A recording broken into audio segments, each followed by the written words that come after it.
وواله.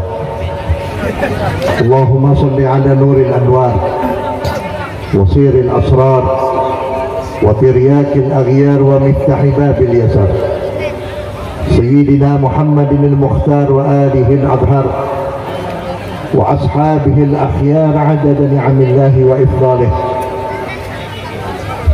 المكرمون والمحترمون, segenap para alim ulama, para guru dan para kiai, terkhusus pada guru-guru kita yang ada di tengah-tengah kita, al-mukarram wal muhtaram, Kiai Haji Khudri, Bapak Kiai Haji Fudail, Kiai Haji Muhti, Kiai Haji Muhid, Bapak Kiai Haji Muhammad Amin, Bapak Kiai Haji Abdullah, Bapak Kiai Haji Rahmat, dan sahibul wasilah, guru saya dan guru kita semua, orang tua kita, al-mukarram Abah Kiai Haji Ahmad Humaid beserta putra beliau yang sama-sama kita hormati dan mudah-mudahan dimuliakan oleh Allah Subhanahu wa taala. Alhamdulillah, pada malam ini kita dipertemukan oleh Allah dalam rangka memperingati Isra wal Mi'raj junjungan kita Nabi besar Muhammad sallallahu alaihi wasallam. Peristiwa Isra dan Mi'raj merupakan peristiwa yang tidak pernah terjadi sepanjang kehidupan umat manusia, baik kepada Nabi dan Rasul yang lain, kecuali terjadi kepada junjungan kita Nabi besar Muhammad sallallahu alaihi wasallam. Saudara-saudara hadirin, dengan peristiwa Isra dan Mi'raj kita sekaligus diperlihatkan oleh Allah, didahirkan oleh Allah kalau Nabi kita Muhammad adalah manusia yang paling istimewa dan yang paling mulia. Tidak ada Nabi dan Rasul yang diizinkan oleh Allah untuk bertemu dengan Rabbul Alamin, bertemu dengan zatnya Allah, kecuali Nabi kita Muhammad sallallahu alaihi wasallam. Begitu Nabi Muhammad sampai untuk menghadap Rabbul Alamin, di mana-mana yang namanya tamu selalu mengucapkan salam, memberi salam. Tapi ini lain, Allah sendiri yang memberi salam kepada Nabi Muhammad. Assalamu alayka ayyuhan nabi wa rahmatullahi wa barakatuh. Salam sejahtera buat Nabi, buat orang yang dicinta oleh Nabi, yaitu Nabi kita Muhammad sallallahu alaihi wasallam. Setelah itu Allah bertanya kepada Nabi Muhammad. Allah Ta'ala bertanya kepada Rasulullah. Apa yang Allah tanyakan kepada Nabi Muhammad? Pertanyaan Allah ini semata-mata untuk mengumumkan kepada dunia bahwa Nabi Muhammad adalah Nabi yang paling luar biasa dan paling disayang oleh Allah. Apa pertanyaan Allah kepada Nabi Muhammad? Ya Muhammad, ja'altus sama wa ma fiha liman ya Muhammad. Aku jadikan langit dan isinya. Di langit ada apa? Ada matahari, ada bulan, ada bintang, ada makhluk-makhluk Allah. Aku ciptakan untuk siapa? Nabi hanya menjawab dengan satu kalimat, Allahu a'lam. Hanya Allah yang maha tahu. Lalu dijawab oleh Allah, laka ya Muhammad, aku ciptakan langit dan isinya semata-mata untukmu dan karenamu ya Muhammad. Yang kedua Allah bertanya, wa ja'altul arda wa ma fiha liman ya Muhammad. Aku jadikan bumi dan isinya termasuk kita yang ada di dunia dan yang ada di bumi ini untuk siapa dan karena siapa ya Muhammad? Nabi menjawab dengan satu kalimat, Allahu a'lam. Hanya Allah yang maha tahu. Yang ketiga ini pertanyaan Allah yang luar biasa. Allah bertanya tentang dirinya, bertanya tentang dirinya kepada Nabi Muhammad. Wa ana liman ya Muhammad. Aku ini Tuhan untuk siapa ya Muhammad? Nabi tidak bisa menjawab. Di situ Nabi Muhammad menggigil badannya, gemetar badannya, bercucur keringat, menangis. Nabi Muhammad tak berdaya, hampir jatuh Nabi Muhammad. Langsung dijawab oleh Allah, ana liman yusalli alaika. Aku adalah Tuhan bersama orang-orang yang bersolawat kepadamu. Ternyata Nabi Muhammad manusia luar biasa.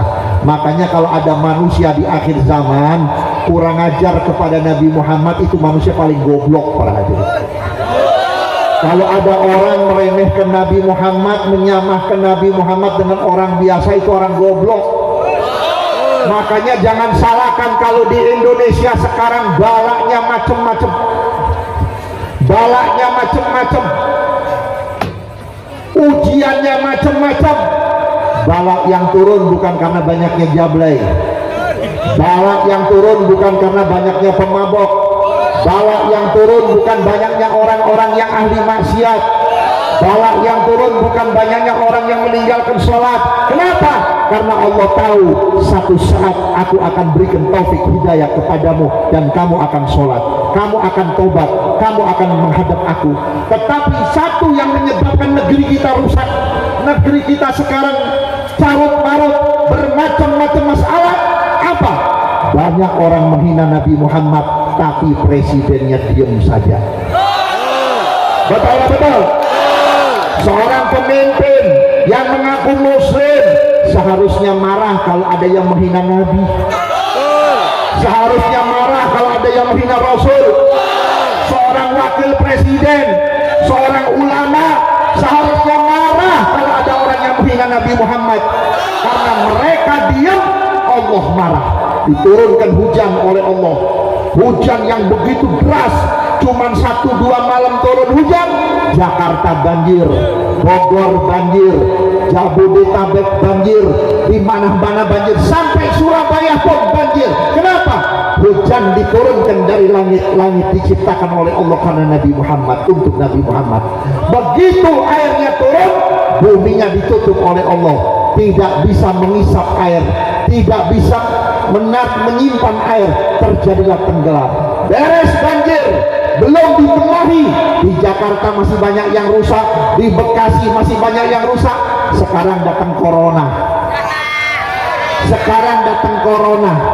Insya Allah yang cinta Nabi Muhammad gak kena corona, yang belain Nabi Muhammad gak kena corona, yang sakit hati karena Nabi Muhammad dihina tidak kena corona. Yang kena corona yang membiarkan orang yang menghina Nabi Muhammad, yang kena corona orang yang membiarkan orang yang menghina Rasulullah. Terus terang saudara, tanpa Rasulullah kita tidak ada artinya, tanpa Rasulullah kita tidak ada harganya. Bagaimana cintanya Rasulullah kepada kita, bagaimana mahabbahnya Rasulullah kepada kita. Tidak ada makhluk yang cinta kepada kita melebihi dari Nabi Muhammad. Kalau saudara punya pacar, pacarnya mengaku cinta, mungkin ketemu laki-laki yang kaya, hilang cintanya. Kalau saudara punya kekasih, kekasih saudara melihat saudara nggak punya duit, ada temennya punya duit, hilang. Tapi lain Nabi Muhammad SAW. Ketika Nabi Muhammad berbaring di tempat tidur, malaikat Jibril di sebelah kanan Nabi Muhammad, sahabat di sebelah kiri Nabi Muhammad, datang malaikat Israel memberi salam kepada Nabi, Assalamualaikum ya Rasulullah. Dijawab oleh Nabi. Setelah dijawab, Nabi bertanya, ada apa engkau kemari wahai Israel? Aku kemari diperintah oleh Allah, aku diperintah oleh Allah untuk mencabut ruhmu, untuk menyambut dan menjemputmu menghadap Allah. Apa kata Nabi Muhammad? Kalau memang ini kemauan Allah, suruhan Allah, aku harus pulang menghadap Allah, cabut aku punya ruh, cabut aku punya nyawa. Begitu dicabut ruhnya sampai di dengkul atau di lutut, Nabi berkata kepada Israel, Israel berhenti sebentar. Kenapa ya Rasulullah? Perih, sakit, saya nggak kuat merasakan perihnya.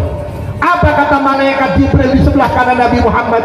Ya Habibar Rahman, wahai kekasih Allah yang maha penyayang, ini yang paling pelan, ini yang paling halus, ini yang paling lunak, ini yang paling ringan. Kaget Rasulullah, ya Allah, kalau yang paling halus saya nggak kuat, yang paling pelan saya nggak kuat, yang paling ringan saya nggak kuat. Wa kaifa bi ummati ya Allah, bagaimana dengan umatku ya Rabb, bagaimana dengan umatku? Pasti umatku akan kesakitan karena aku takut, karena aku tahu umatku banyak yang meninggal sebelum dia bertobat kepadamu. Saya takut umatku meninggal belum sholat, saya takut umatku meninggal dalam keadaan maksiat, pasti umatku dalam keadaan kesakitan. Di situ Nabi berdoa, ya Allah, satukan rasa sakitnya umatku ketika dicabut nyawa, biar aku yang nanggung ya Allah. Inilah cintanya Nabi Muhammad kepada kita. Begitu Rasulullah dimakamkan, sampai sekarang berada di makam, Nabi hidup tidak seperti matinya orang biasa. Setiap hari Senin dan Kamis amal kita dilaporkan oleh malaikat pencatat amal. Ya Rasulullah, ini amal umatmu fulan bin fulan, ini amal umatmu malam ini duduk di majelis, duduk di tempat ini, ketika duduk dia baca sholawat, berzikir, mendengarkan tausiah agama dari guru-guru. Nabi berdoa dan doa Nabi Muhammad keselamatan buat kita. Tapi kalau Nabi Muhammad melihat amal perbuatan kita jelek, Nabi memohonkan ampun. Ya Allah, ampuni umatku ya Allah, jangan sampai umatku mati masuk ke dalam neraka ya Allah. Inilah cintanya Nabi Muhammad kepada kita. Saudara-saudara hadirin, besok di yaumil mahsyar, ketika dibangkitkan seluruh manusia dari kubur, orang yang pertama dibangkitkan, dihidupkan oleh Allah dari kubur adalah Nabi Muhammad. Begitu Nabi Muhammad bangkit dari kubur, Nabi Muhammad melihat sebagian umatnya, dan sebagian lagi ada umat Nabi Muhammad yang keluar dari kubur. Mudah-mudahan kita semuanya insya Allah itu dari kepala sampai kaki bercahaya bagaikan cahayanya bulan purnama. Kalau dia seorang laki-laki, wajahnya berubah menjadi laki-laki yang paling ganteng, yang paling tampan. Kalau dia perempuan, menjadi wanita paling cantik. Lalu dia tersenyum kepada Nabi, Nabi pun tersenyum. Lalu Nabi memanggil mereka, ya ummati, ya ummati, wahai umatku, kemari, kemari, aku akan perjuangkan engkau di hadapan Allah, dan aku akan masukkan engkau ke dalam surga bersama aku. Ada sekelompok umat Nabi Muhammad, naudzubillah, yang keluar dari kubur nggak bisa berdiri, merangkak seperti kucing. Kupingnya, telinganya, matanya, hidungnya, mulutnya, maaf kedua kemaluannya mengeluarkan darah campur nanah. Busuknya luar biasa, baunya luar biasa. Ini orang teriak-teriak sambil merangkak, ya Muhammad, ya Rasulullah, tolong saya ini umatmu, saya ini umatmu. Jawab Nabi Muhammad, saya tidak pernah kenal kamu. Kamu cuma ngaku-ngaku umat, tapi kamu tidak pernah mengikuti apa yang aku ajarkan dan aku syariatkan. Maka disinilah saudara-saudara hadirin, di dalam perjalanan Isra wal Mi'raj ini banyak kejadian-kejadian. Salah satunya apa? Nabi Muhammad sebelum diberangkatkan oleh Allah, kenapa ditambahkan iman? Padahal imannya Nabi paling sempurna, imannya Rasulullah paling hebat, imannya Rasulullah paling kuat. Tapi kenapa masih ditambahkan iman? Karena Nabi tahu ini merupakan contoh buat umatnya, bahwa iman itu satu saat naik, satu saat turun. Kata Imam Syafi'i, al-imanu yazidu wa yanqus. Iman itu kadangkala bertambah, kadangkala habis itu iman. Maka oleh karena itu saudara-saudara, Nabi Muhammad waktu masih hidup 15 abad yang lalu sudah memberikan himbauan kepada kita. Apa himbauan Nabi Muhammad? Badiru bi a'mali salihah satakunu fitnatun kajid'il lail mudlim yusbihu rajulun mu'minan wa yumsi kafiran wa yumsi mu'minan wa yusbihu kafiran wa yabi'u dinahu bi'aradi minat dunia. Ayo cepat-cepat kembali kepada Allah, ayo kita rujuk kepada Allah. Yang belum kenal Allah, perkenalkan diri kepada Allah lewat majlis-majlis ilmu, lewat para ulama, lewat para kiai, supaya kita kenal siapa Tuhan kita. Yang belum sholat, ayo sholat. Yang belum tobat, ayo tobat. Yang belum tahu ilmu agama, belajar agama, karena sebentar lagi akan datang fitnah besar-besaran. Ini fitnah saudara-saudara diumpamakan oleh Nabi gelapnya malam. Gelapnya malam, kalau malam ini di Kampung Laban terjadi pemadaman lampu, mungkin masih ada sinarnya bintang, atau sinarnya bulan, atau sinarnya lampu motor. Tapi gelap yang dimaksud oleh Nabi di sini, gelap tidak bisa menampakkan kebenaran. Bukan berarti kita nggak bisa lihat orang, bukan berarti kita nggak bisa lihat jalan, tidak. Tapi pada waktu itu saking gelapnya, orang tidak tahu mana yang benar, mana yang salah, mana yang hak, mana yang batil, mana yang harus diterima, mana harus ditolak, mana yang harus diikuti, mana yang harus dijauhi. Orang sudah tidak mengenal apa-apa. Sehingga Nabi mengatakan, yusbihu rajulun mu'minan wa yumsi kafiron. Di pagi hari punya iman, sorenya udah murtad. Di sore hari punya iman, paginya udah murtad. Sekarang banyak. Saya mau tanya saudara-saudara, yang menghina Nabi Muhammad orang kafir bukan? Bukan. Orang kafir bukan? Bukan.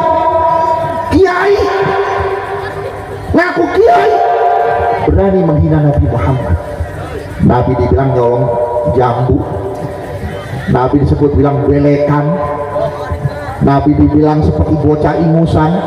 Masya Allah, Nabi Muhammad jangan pun wujudnya nur cahaya, ketika diciptakan oleh Allah sudah diperintahkan ribuan malaikat untuk menjaga nurnya Nabi Muhammad, apalagi wujudnya, saudara-saudara. Maka oleh karena itulah saya heran kalau ada orang Islam ngaku umat Islam berani menghina Nabi Muhammad. Bagaimana dengan orang-orang kafir? Bagaimana dengan orang-orang non-muslim? Saudara-saudara, di dalam Quran orang yang paling benci kepada Nabi Muhammad cuma dua, al-Yahud wan Nasara, Yahudi dan Nasrani. Walan tardo ankal Yahud walan Nasara hatta tattabi'a millatahum.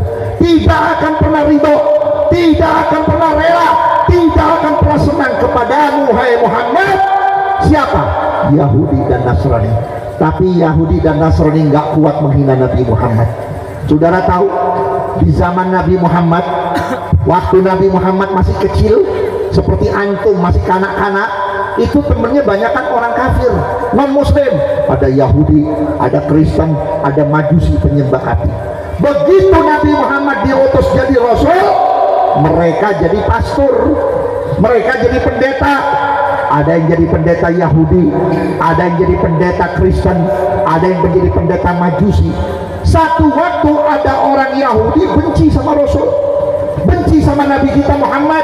Dia cari kesalahannya kemari, kesana kemari, kesana kemari, habis gak punya modal untuk mencari kesalahan Nabi Muhammad. Dia berpikir, ayo kalau gitu kita datang kepada teman-teman Nabi Muhammad. Bukannya Nabi Muhammad dulu temannya orang kafir, akhirnya didatangin temannya Nabi Muhammad, ternyata sudah jadi pendeta Yahudi. Datang si orang Yahudi kepada pendeta Yahudi sambil berkata, hei pendeta Yahudi, bukannya engkau dulu teman Muhammad? Saya mau tanya, pernah nggak Muhammad berbuat salah? Pernah nggak Muhammad berbuat jelek?